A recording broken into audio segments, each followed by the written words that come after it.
39-годишен скопјанец ја облюбил својата 12-годишна ќерка. Грозоморниот чин се случил во февруари годинава, а напаѓачот ќе одговара за делото полов напад врз дете кое не наполнило 14 години, информира јавното обвинителство. Обвинетиот во напуштен објект позади прифатниот центар за бездомници Ранка Милановиќ во Скопје извршил полови действија врз дете на возраст од 12 години. Тој жртвата и наку негово вонбрачно дете со кое живеел во иста семејна заедница ја зел во возило со изговор дека ќе ја носи во училиште, но ја однел во напуштениот објект каде ја принудил на полови действија. Обвинетиот е во притвор бидејќи како што соопшти обвинителството постои опасност од бегство и страф од повторување на делото.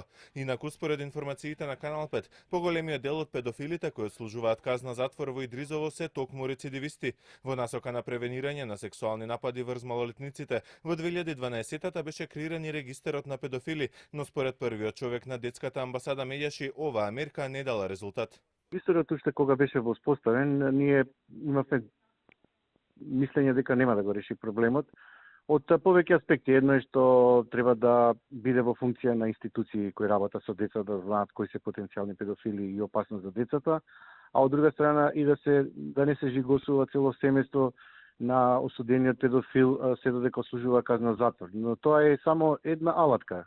Иако во законот е предвидена опцијата за така наречена хемиска кастрација, ниту еден од осудениците не ја прифатил, за да му се намали времетрењето на затворската казна, па оттаму Змијанац предлага единствено високи казни со цел да се спречи рецидивизмот. Единствено што функционира благодарение на нашето силно застапување и лобирање се високите казни на осудените педофили.